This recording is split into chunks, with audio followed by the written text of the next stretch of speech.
Good morning. I think we're going to start, so we have enough time for our panelists to have a very interesting, exciting conversation. So good morning, everyone. We are here today for a conversation on K-pop. Our panelists will discuss dance and pop culture beyond Western norms and share success stories, turning K-pop passion into social media careers. I'm Arzu Oskal. I'm chair of Arts Alive at CSU. We are a campus initiative that supports art-centric research and project development. We promote interdisciplinary engagement, learning, such as this one. We would like to begin this programming by acknowledging the Kumeyaay people, traditional custodians of this land on which we gather today, and pay our respects to their elders, past and present. We would like to thank everyone, students, faculty, and staff involved in this production. And we have the part 2 tonight, the K-pop dance showcase. It's going to be here at 7 p.m. Hope you can come to that one as well. I would like to especially thank our panelists today, Dr. Chuyun Associate Professor of Dance Theory and Practice in the School of Music and Dance, who also proposed and organized this wonderful event and the showcase today.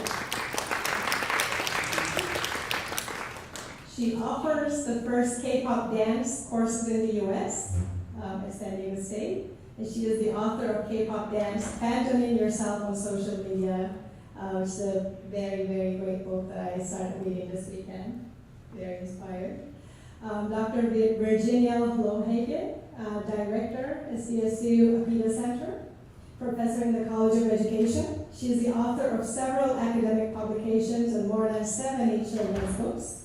A is for Asian American and Asian Pacific Islander. This, the American alphabet, is just one of them. He's given more welcome.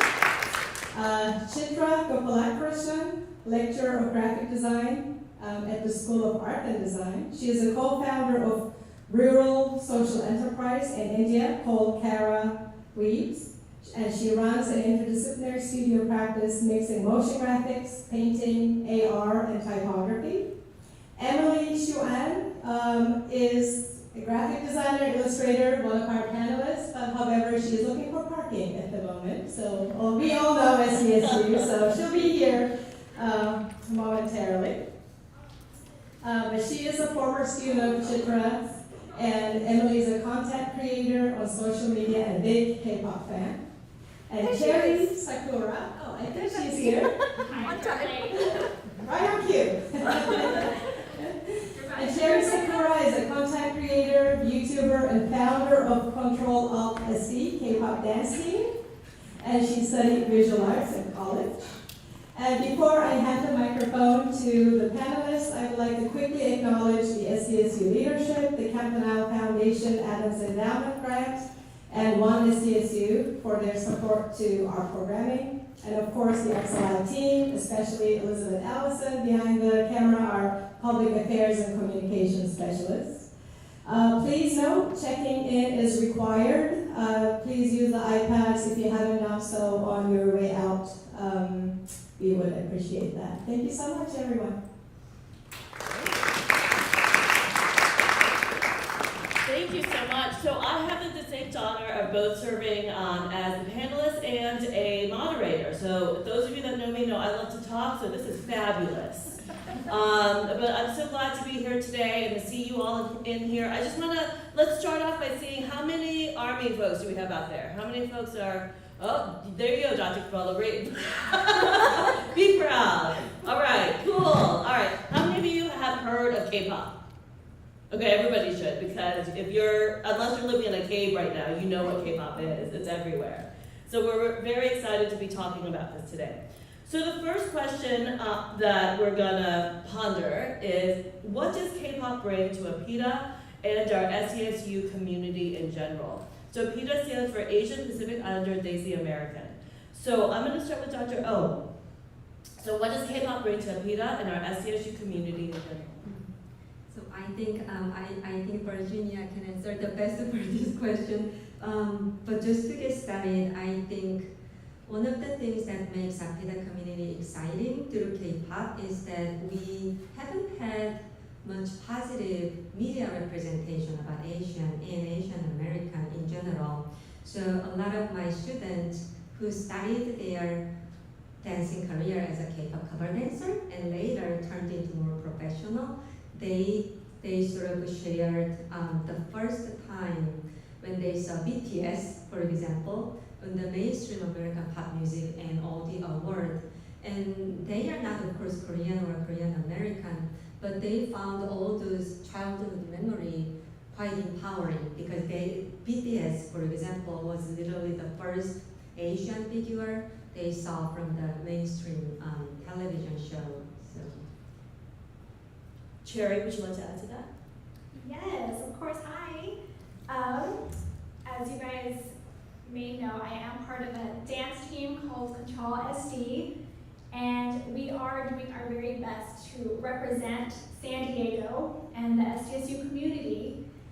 So by doing that, we post YouTube videos of dance, K-pop dance covers, and yeah, we want to expand San Diego's global mark by using YouTube, by doing dance covers of K-pop. So I hope we'll still striving to do our best. Super, thank you. Chitra, over to you. Hi folks. The most exciting thing for me about the overlap of K-pop and our SDSU community, the Apida community too, but in a general notion, I found it wildly exciting that our students who were interested in it were hosting or offering free dance lessons at various parking structures and lots around campus on random Friday nights, and I found that such a fun way, and it was such an inclusive community because I've joined a few of them, not that I can dance, but I'm enthusiastically clapping and trying to follow. But I found it to be, the bar is so low in terms of, or it's rather, the empathy, the inclusion, the sense of belonging is so high when you show up to these events. You may not know anything about it. You might just want to get a free workout, or you might just be curious as to what are those kids doing in the corner of that parking lot. But they don't turn anybody away. You can join. You don't need to know any steps or any context. For me, that community building angle of dance and music is so critical to our student community here. As an educator here, I find it so amazing to see our students, welcome each other into these groups, whatever it is. And K-pop has been a very global, very huge binding force in that, and I find that so amazing. So you mentioned that they don't turn anyone away, which is true, but sometimes I think they should. Because I showed up, and I'm brave, and I got there and danced too, but they definitely should have turned me away. I was awful. But that's the thing though, it's about feeling the music. They're definitely fun. And the movement is a direct link to your brain status of being happy, being in a community. Synchronized dancing, I think the best thing about that is that you are doing whatever everybody is doing in a group, and you're part of a big, you're some of the whole kind of thing, Sure. So I feel like I don't dance either. My knees literally hurt, but I love it so much. And Emily, what about you?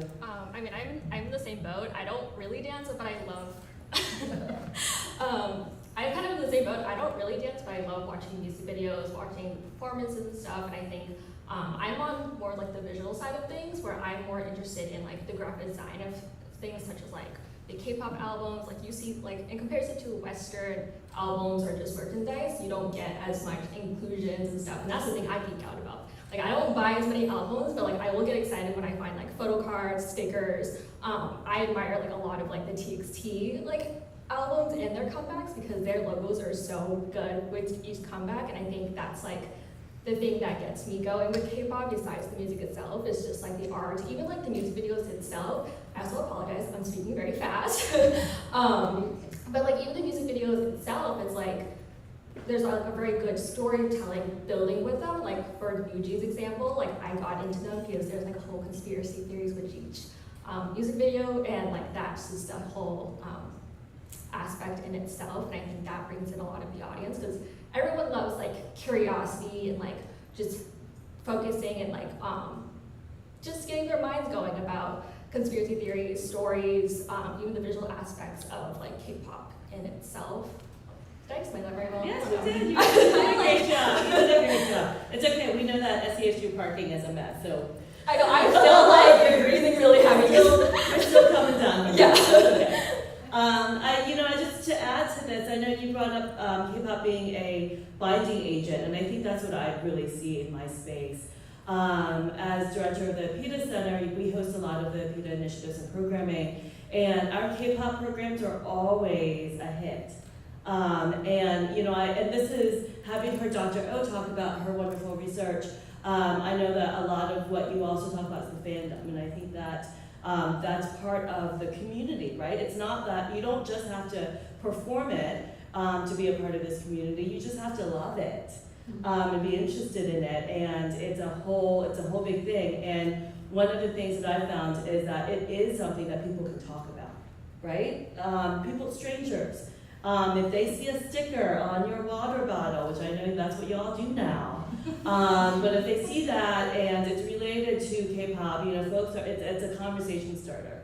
So it's definitely a way to bring people together. Last year we hosted one of our successful events was the PETA Expo.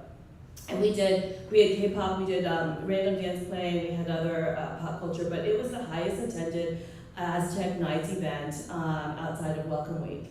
So we know that it draws a crowd. So I think that's really what's exciting about what K-pop brings to the PETA community and SCSU in particular. You don't have to be a PETA to enjoy K-pop. And it's a way for people to get into the culture and to appreciate the culture. So I think that's what I really enjoy about K-pop. Plus it is just darn fun.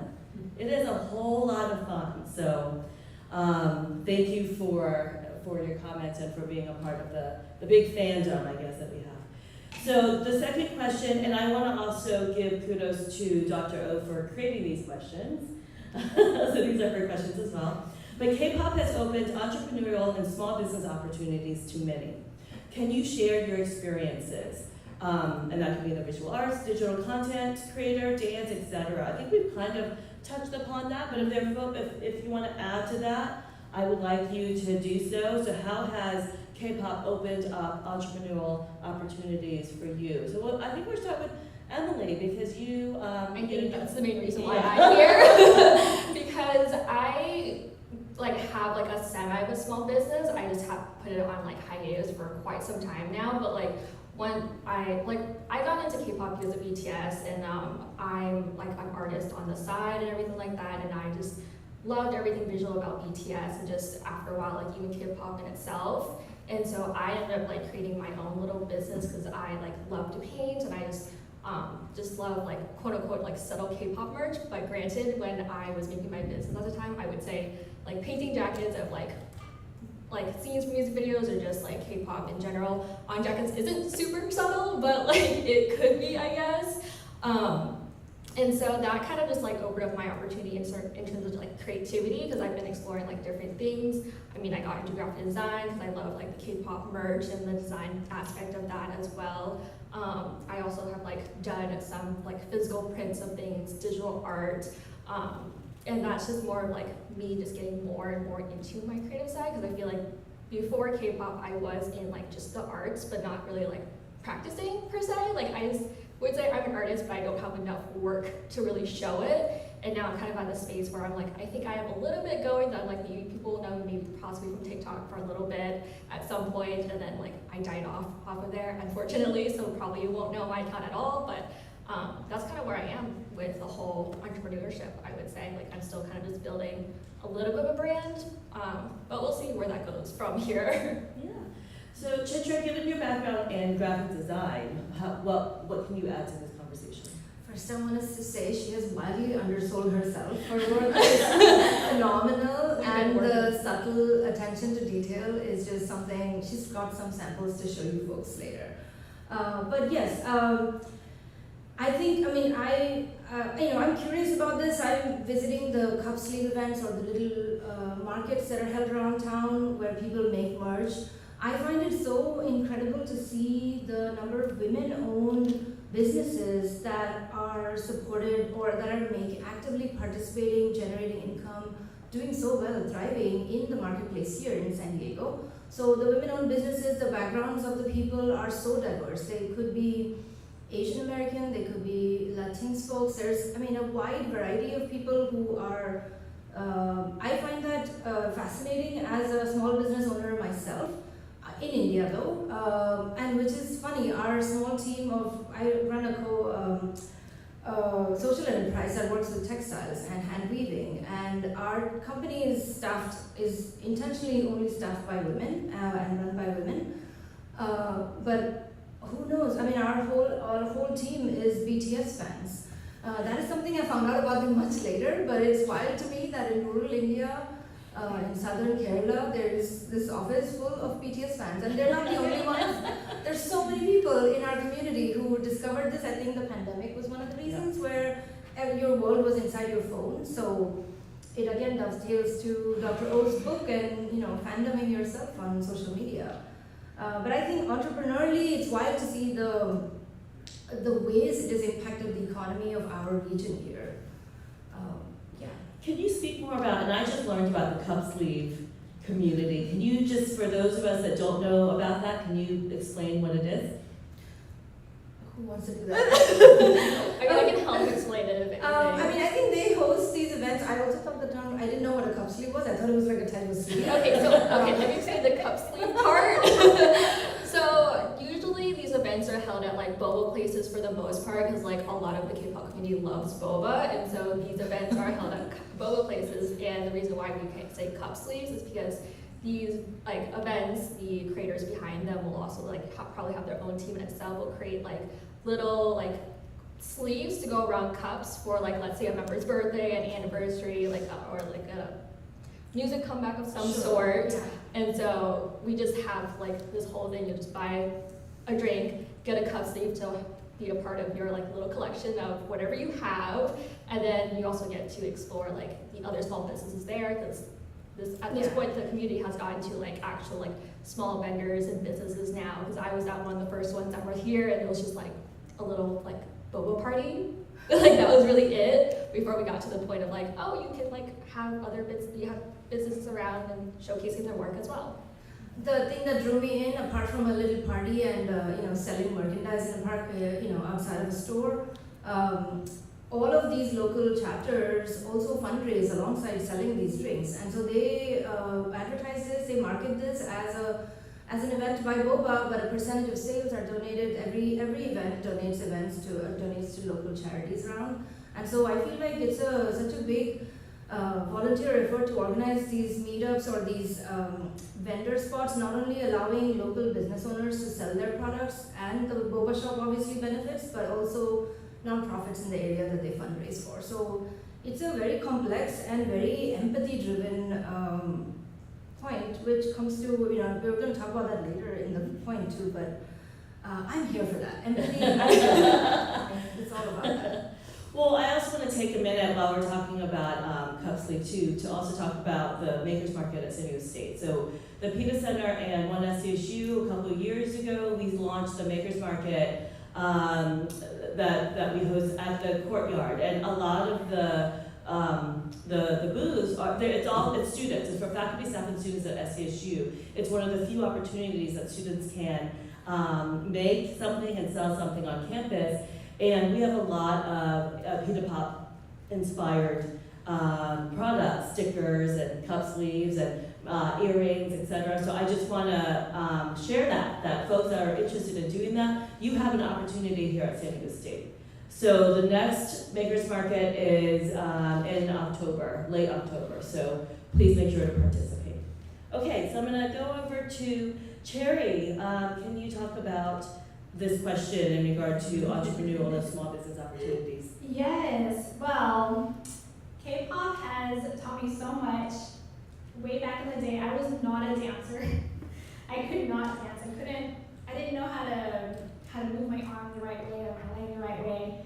So I've literally taught myself through K-pop.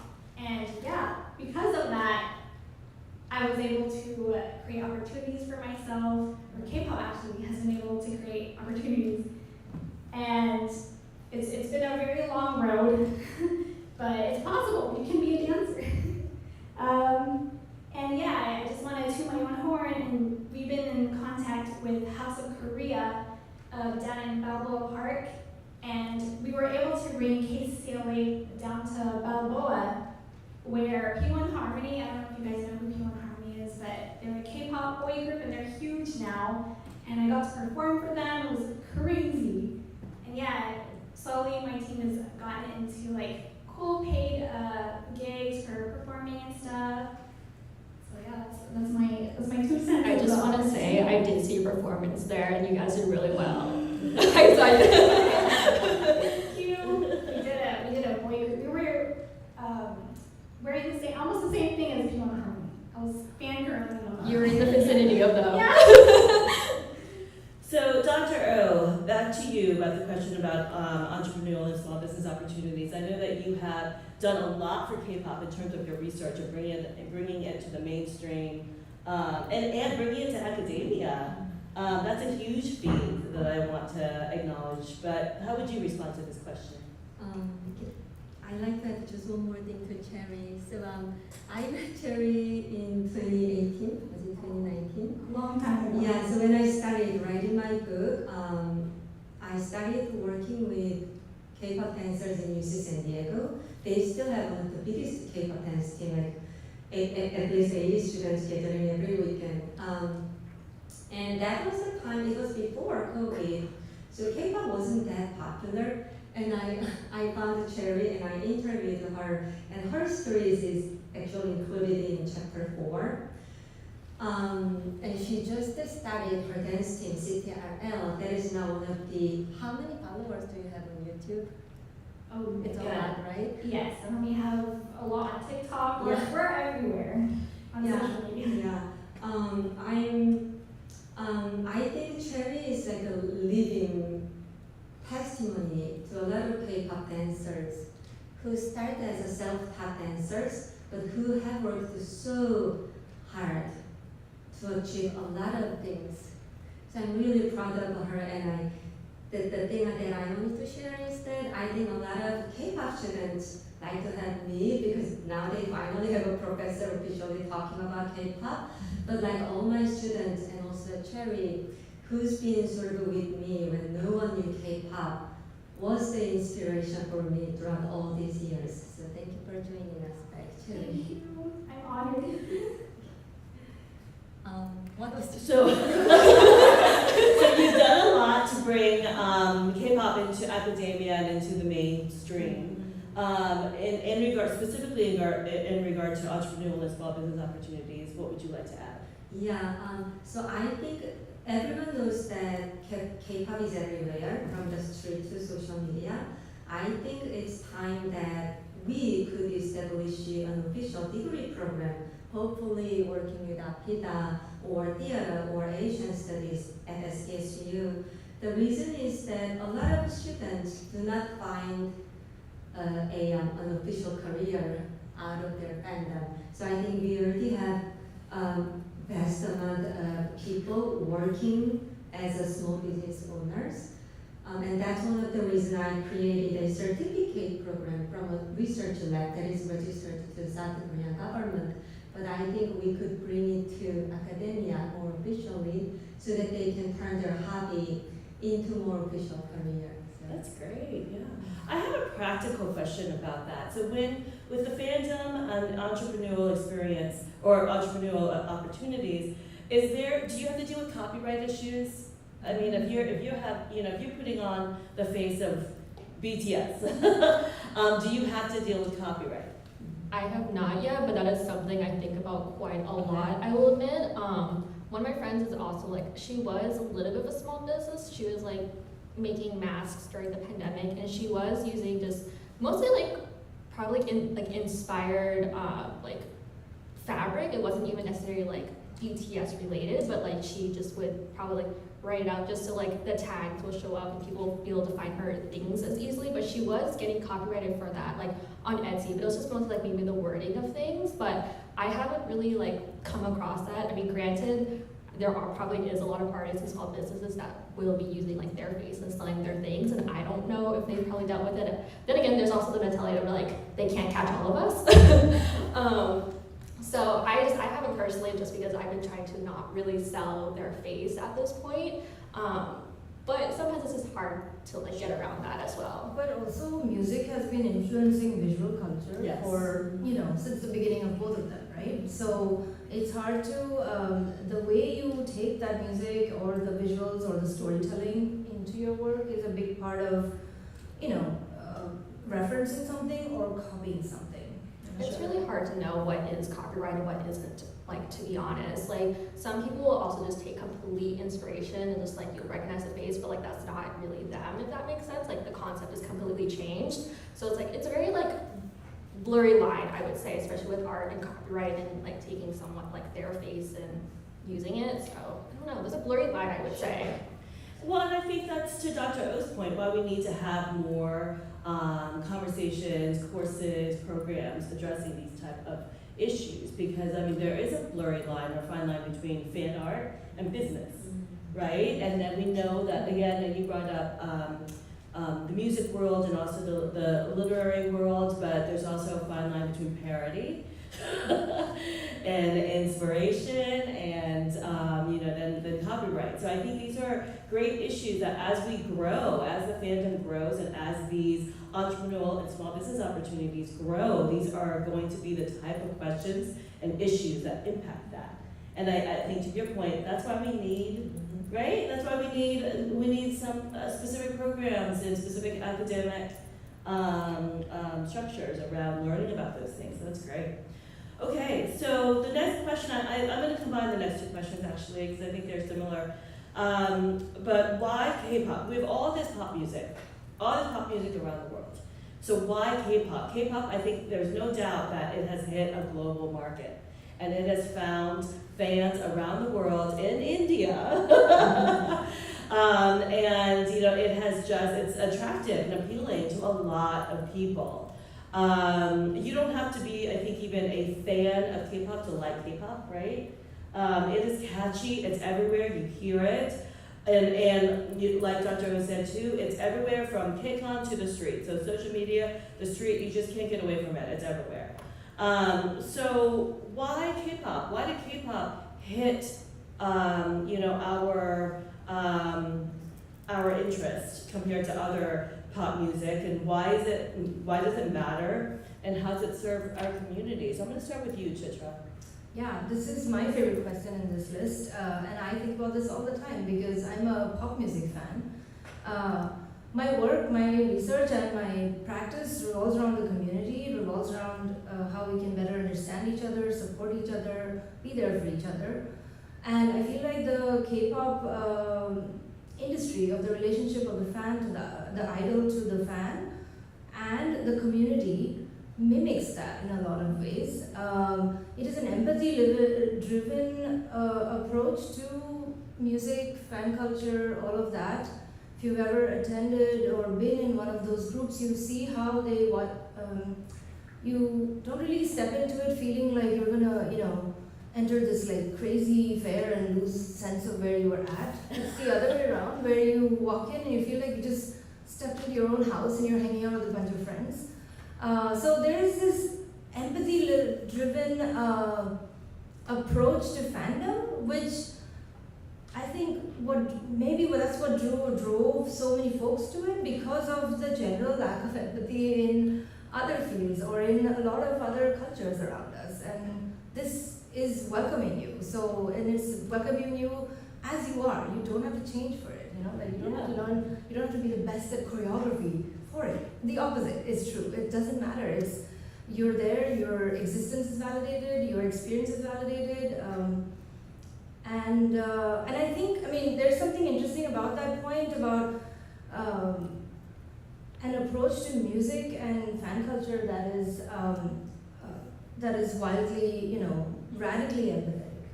That's what I think You also made me think about, I think it seems that the K-pop fandom, and I'd like for Dr. O to respond to this, is more accessible, right? There's a lot more entry points into this fan culture, whereas, those of us from my generation, I mean, we used to have groupies, right? You had groupies, but they were specific to a band, to a genre, and it was kind of niche. Like you just thought, those are the groupies. But the K-pop fandom is so different. It's big, it's wide, it's accessible, and so it's a different type of it's a different type of phenomenon. Dr. O, how do you respond to that? Yeah, I think for the popularity, simply put, they are good at singing and dancing. Because when it comes to music and dance, it's inevitable. We just like it if it's good. Although there's a multiple layers, and I think something that we need to see behind the tip of the iceberg is the education system in Korea, because they work like a military. Because South Korea has military culture, and it is precisely reflected in the training system, and the outcome is quite spectacular on stage. And I think, like Virginia mentioned, K-pop has opened almost infinite educational resources on YouTube, including tutorial, and I think it is precisely made to be copied. So I think it's quite an interesting idea to discuss in academia, because K-pop is doing the opposite when it comes to copyright. For example, so I taught CSU summer art, and we had a K-pop idol as a two of our master class. And the agency director asked me some advice because they released a new single. The priority of their choreography is that how they can make it accessible to the global fan so that it is copied on TikTok. Especially the point choreography, like Jisoo's flower, for example. Yeah. All the other part is so difficult, but the point choreography is just so easy. And I think, like Chitra also mentioned, K-pop is providing such a welcoming communities, and I'm pretty sure that students, for example, get the inspiration from K-pop idols, because K-pop idols are not just good at singing and dancing, but they really take care of each other. Like BTS leader, how he is taking care of his members. He's like a fatherly figure. So I think K-pop fandom also builds such a warm support, and I think that's one of the true joy being part of the fandom. But it's so interesting you said that, right? You started with saying the dance and music is just like epic, right? I'm from India, that's where we have Bollywood, right? Yeah. Dance and music, that's where it's at. And I think about this often that, I am very interested in popular music from India and Bollywood dance culture and singing and all of that. But there's that insistence on, the culture of perfection is much hardcore, much more followed there, whereas you pointed out this whole strategic difference in generating things for people to mimic, really not generating things to gatekeep anything.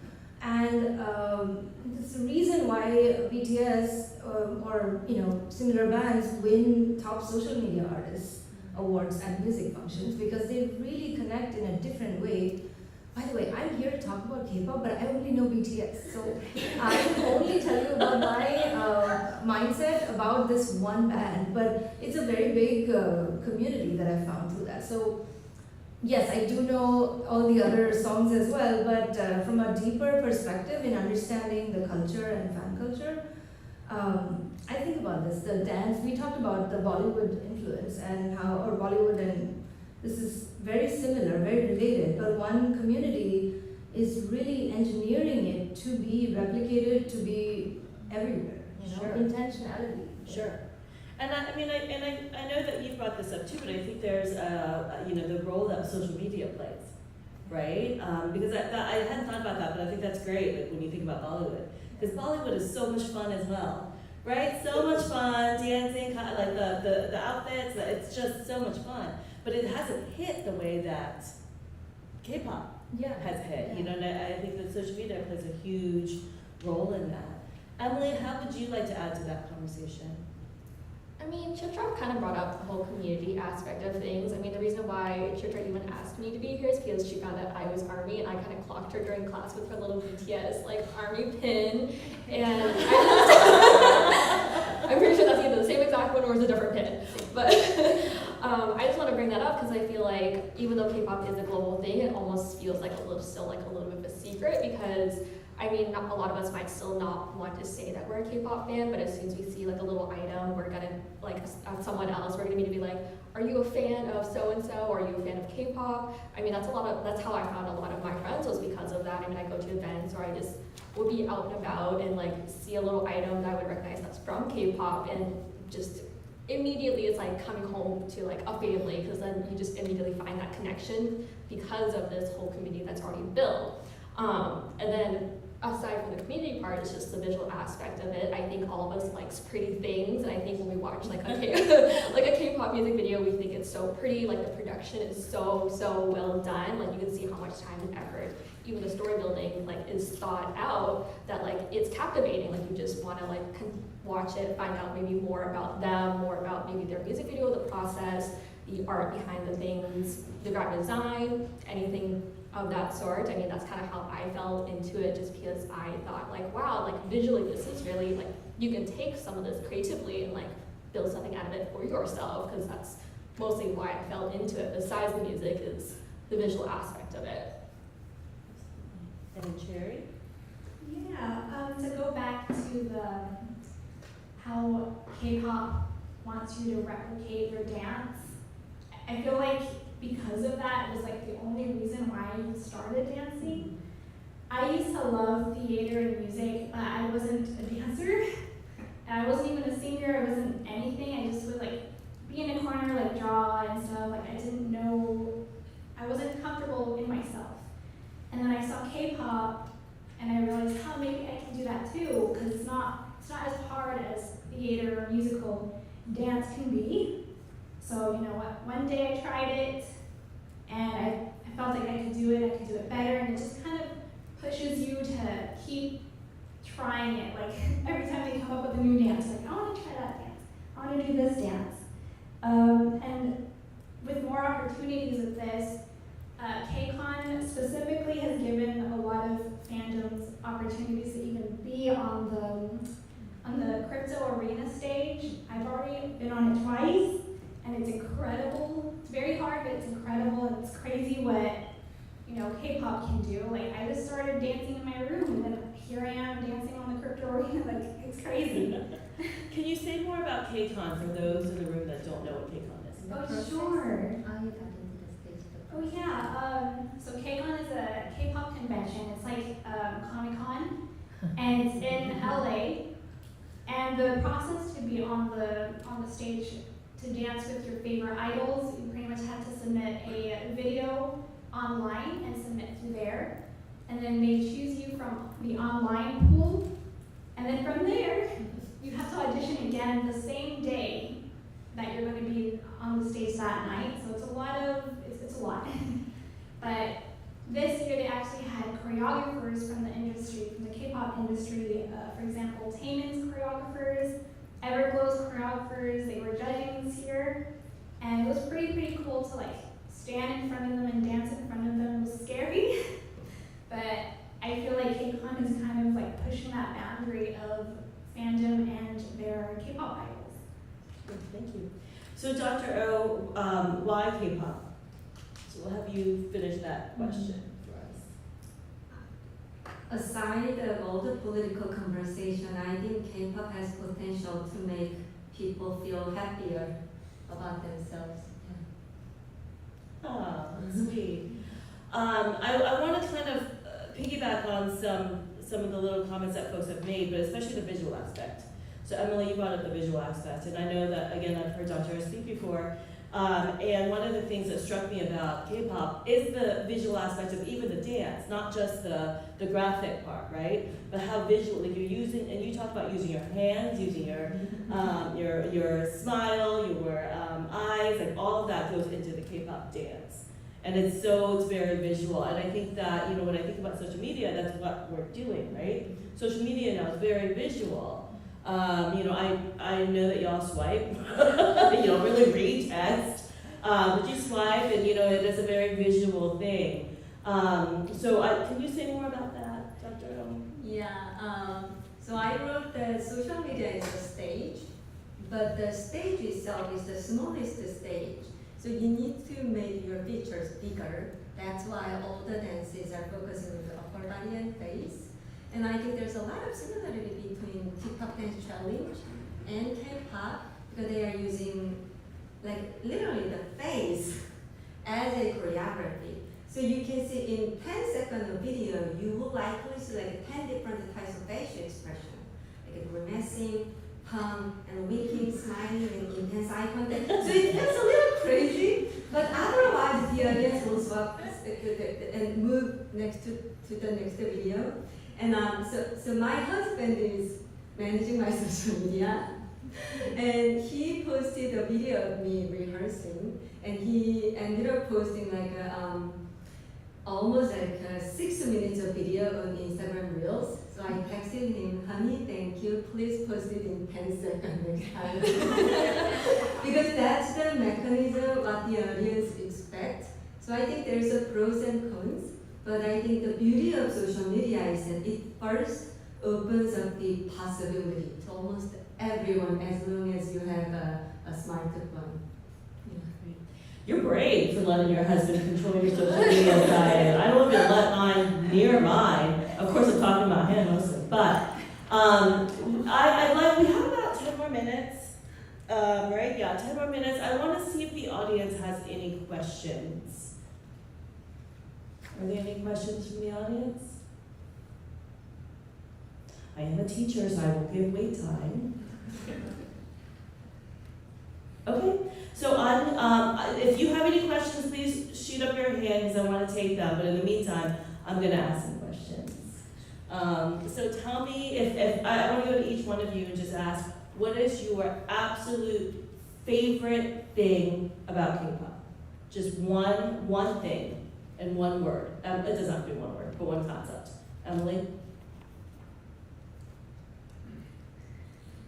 I'm gonna say the fashion. I love the fashion of K-pop. That's my one word. So say more. Say why. I don't know. Like I think it's completely opposite what I've been saying, like the arts and stuff. But like, I think fashion is a self-expression in itself. You can wear whatever you want, however you want. And I think K-pop is doing like such a great job of like creating trends and like allowing other people to find their self-expression because they see like all these K-pop idols are dressing so well and they want to maybe like replicate that, especially for like concerts or just in their general day-to-day life. And they're also just creating different things, bringing new trends. So we're always exploring and finding our sense of style. And I think that's like such a great way of self-expression is the fashion itself. Great. Chuyun, what about you? What's your one favorite thing? Storytelling. I'm a graphic designer, and graphic design is essentially storytelling. Visual art is storytelling. Though we have so many brands of so many objects in our house, why do we still impulse buy things at stores? Is because there's a story, there's a aspirational quality to it that makes us fall for that object, right? K-pop has, from the stories in it, from the elaborate set, the objects in it, the album design. My God, the storytelling in the album design. As a pure print designer, as a graphic designer, I bring the albums. One of the questions is like my role as an educator. I bring the albums into class to talk about experience of interacting with something. You see the top of it, you open out another fold, you get deep into it. How does there are images that move on it. There's all kinds of fancy printing. The sky's the limit, but the storytelling is the one thing that keeps us interested in things. That's always a story. So they do it so exceptionally well that it's always been my hook into it. Sure. And I'd say for me, it's the songs, right? They're just catchy and fun, so they make us happy. Are there sad songs in K-pop? Totally. Yes. Oh, okay. But it's therapeutic. The goal is to make you happy in the end, but you have to face your fears. You can't just run from them. And it could be a very catchy song, the lyrics are really sad. Oh. Cherry, what about you? What's your favorite thing? Oh gosh. I think I still have to stick to dancing as part of the K-pop. That's my favorite thing about it. Just again, like I learned myself a lot. Just by moving my body, I got more comfortable in myself. And then I got to make a whole bunch of new friends, like in my team or out here in the community. It just brings a lot. I'm like a workaholic, so I just like to do something. So the dance aspect of it keeps me motivated, and then I also don't like exercising. So the dance part makes it fun. It doesn't make it like stressful or anything. So yeah, dance. Great, thank you. And Dr. O? Yeah, the sexy hip thrust. Wow, we just got more rated in this space. Wow. Just being honest. All right, being real, being authentic. All right. I take it. Okay. All right. On that note, what do you see as the next steps? And how do you, what's the, thinking about, Emily, you brought up trends, right? How K-pop very much so has set trends. What do you see as the next big thing in the K-pop world? What do you think, what do you predict, or what do you want to happen? I literally have no idea. I come into this space and I'm like especially on Twitter or something, I'm like, there's a new thing happening today, what on earth is happening? Like, you miss an hour, you miss everything. Like, I have no idea. You're asking me this, I'm like, what? What would you like to see? I don't really know. They've done so much at this point. Like, I truly have no idea. Chitra, what about you? I want our community to hang out and share our favorite memes because that is wildly hilarious and is wildly entertaining, therapeutic, all of the things. There's an entire meme culture that goes alongside K-pop. So many of my friends and I communicate for weeks on just those memes, and then we meet each other and we're like, ah. So I'm just saying, I want to see, I love seeing the fans community come together. That's the huge takeaway for me. Dr. O, what about you? What do you see as the next steps? Yeah, I'm hoping that in collaboration with other departments, I'm hoping that we can help young dancers to get a job. So I'd like to create more job opportunity in the next few decades because so I graduated from really nice ballet schools, but I think I'm the only one who still has a job. Because dancers are basically part-time job, and as you get older, you don't have any job and no health insurance whatsoever. So I think it's a waste of a lot of effort and energy. So I think it's kind of like a cheerleading. It has a big culture, big fandom. But other than teaching, there's no stable job career. So I'm really hoping that as an SDSU, we could work together and create more brighter future and stable future for our talented dancers and artists. Yeah. And Cherry, what about you? Yeah, I'm not really sure. I watch, if you guys know A2K by JYP. Right now, JYP's been doing auditions here in America to make a K-pop group for America. So I think that's really cool. And I would hope that kind of like pushes like that K-pop structure like into more global. That would be so cool. I think, yeah, some of the themes that came up, especially in this last round of questions and responses, to me, it's this global connectedness, right? But also an issue of sustainability. To sustain, what does it mean to sustain the fandom? So we have this large community, which we know not only has an affinity toward an interest, but has also done things in terms of moving politics. Right, and in pushing trends, etc. So what does that mean to sustain this? Because you do have, like you mentioned, there's only, your body, right? I mean, you're dancing, especially hard on your body. So what happens? So yeah, I think that's an interesting aspect of what does it mean to sustain this fandom and to sustain this culture. So we do have 8 questions. So it's nice and loud, but I will also repeat it.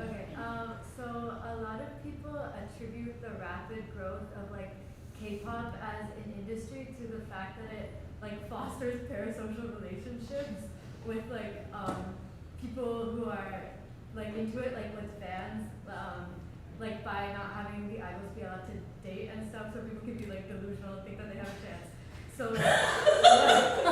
what are your thoughts, and like do you agree that like K-pop as an industry does like foster these kinds of parasocial relationships with fans? So I just know with the light, I didn't notice exactly who you were, but those are my students right there.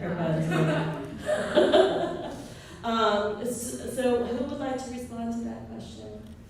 I think delusion is actually an essential part of fandom. Just crazy. It's like we all growing up falling in love with movie stars or singers. But of course, in reality, some fans like literally getting married to their idol, but the ending is not that happy. So, but even if it's delusion, our brain sometimes doesn't distinguish whether it's imagination or reality. So I think maybe you can focus more on its positive, empowering aspect. Because we cannot change the entire reality, right? I mean, it's not just K-pop. Remember Eminem's Stan, the song? It's literally, I mean, it's as old as idol and fan relationship. And so it, I think, comes across in many industries. And I think that's where, again, I talk about community. And I think the way you can touch grass is with your, you know the term, Wow, there you go. the way you can connect to the ground is with your fan friends and stay away from how to get back to reality, because it's a very tricky slope as a youth, as we are more isolated, as we are more, inside of our devices all day long, really just to know what's real and to meet other fans and do more empowering things like dance or, look at memes or whatever, but really just be there for each other. We talk about religion doing these things, and this is another thing these are other ways that you can connect to people, in a different way. So first of all, kudos to you for using slang and context. It's very well. I'm learning this.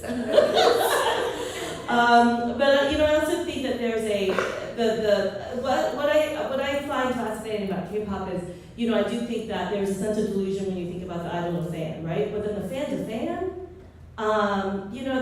that's a way you can. That's where you touch grass. Touch concrete. But yeah, I think that's really cool. But anyways, I know that we have no time left. But we want to thank you all for being here, and I want to give a big round of applause to our panel. Everybody here. Thank you, everyone, for fighting us and to Dr. O for inspiring this panel. And a big, huge thank you to Arts Alive. Our Arts Alive folks here, but without them and their programming and their support and initiatives, we wouldn't be able to put on these type of programs. And they do a ton of fantastic programs throughout the year. So if you have not followed them on Instagram, please do so. Do you have a newsletter? We do. And also on their newsletter, so that you don't have FOMO. Yeah, no. I'm trying. But you don't want to miss out. So you don't want to have a fear of missing out. So you want to make sure that you stay connected with all of the fabulous programming and also connect with the PETA Center. All right. Thank you all for being here. I don't know, do you have any last words you'd like to say? I wanted to ask you to tell about tonight. So we have really exciting K-pop dance showcase starting at 7 p.m. here in this theater. Cherry will be performing in addition to 35 dancers, and the show is created by nearly 80 students involved in K-pop Dance 383. So please join us. And I also bring a copy to Cherry. So I emailed her as soon as the book is out, but it took a while to deliver you the actual copy. So thank you for joining us, and thank you for performing for SDSU today. All right. Well, thank you all for coming. See you tonight, right? Everybody, see you tonight, 7 o'clock. We have dancers too. There will be an RPG. Thank you.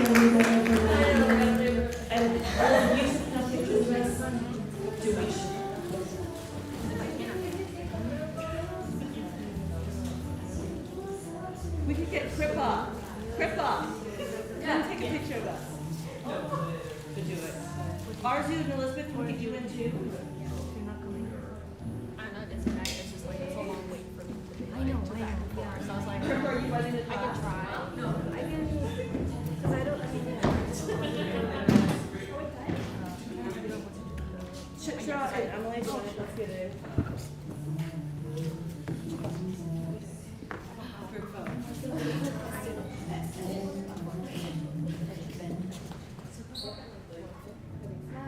3, 2, 1.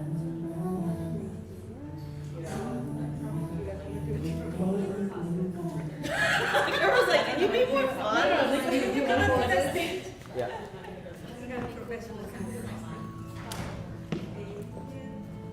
Does anybody else want to take pictures with your phone?